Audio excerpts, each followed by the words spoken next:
Hello, I see your business Navy.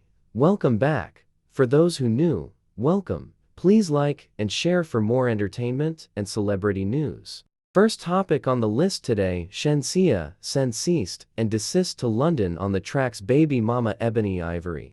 Ebony has allegedly made wild allegations against Shensea's son, saying that he was daughter acting inappropriately with her daughter. This has caused fans to assume a lot since.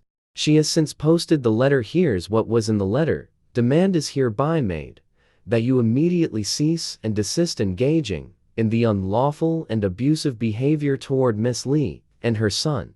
We also demand that you issue an apology on your social media accounts, including Instagram, retracting any and all disparaging statements that you previously issued about Miss Lee and her son by 11:59 Eastern Standard Time.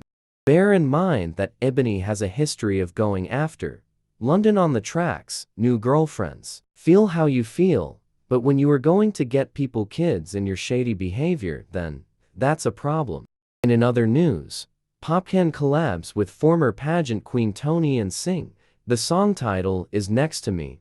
Got to admit that this song is a buzz. Since the song release, fans have been speculating about their now famous kissing scenes, where it shows them kissing from cheek to cheek, further proving that they are not a couple.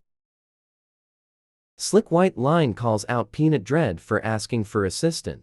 While Slick White Line has been helping for some months now, Slick has been sending money to Peanut from May 25th of last year, and his last transaction to Peanut was on October 7th of this year. Bear in mind, he has been Get Help Peanut from 2020, that 2 years. Bossy, don't take people's kindness for weakness, don't be ungrateful blood. A lot of people would want that sort of help right now. Do you think Peanut is ungrateful? What are your thoughts on the situation? If you think Peanut is ungrateful, state your thoughts in the comment section. Remember to like, share, and subscribe until my next episode.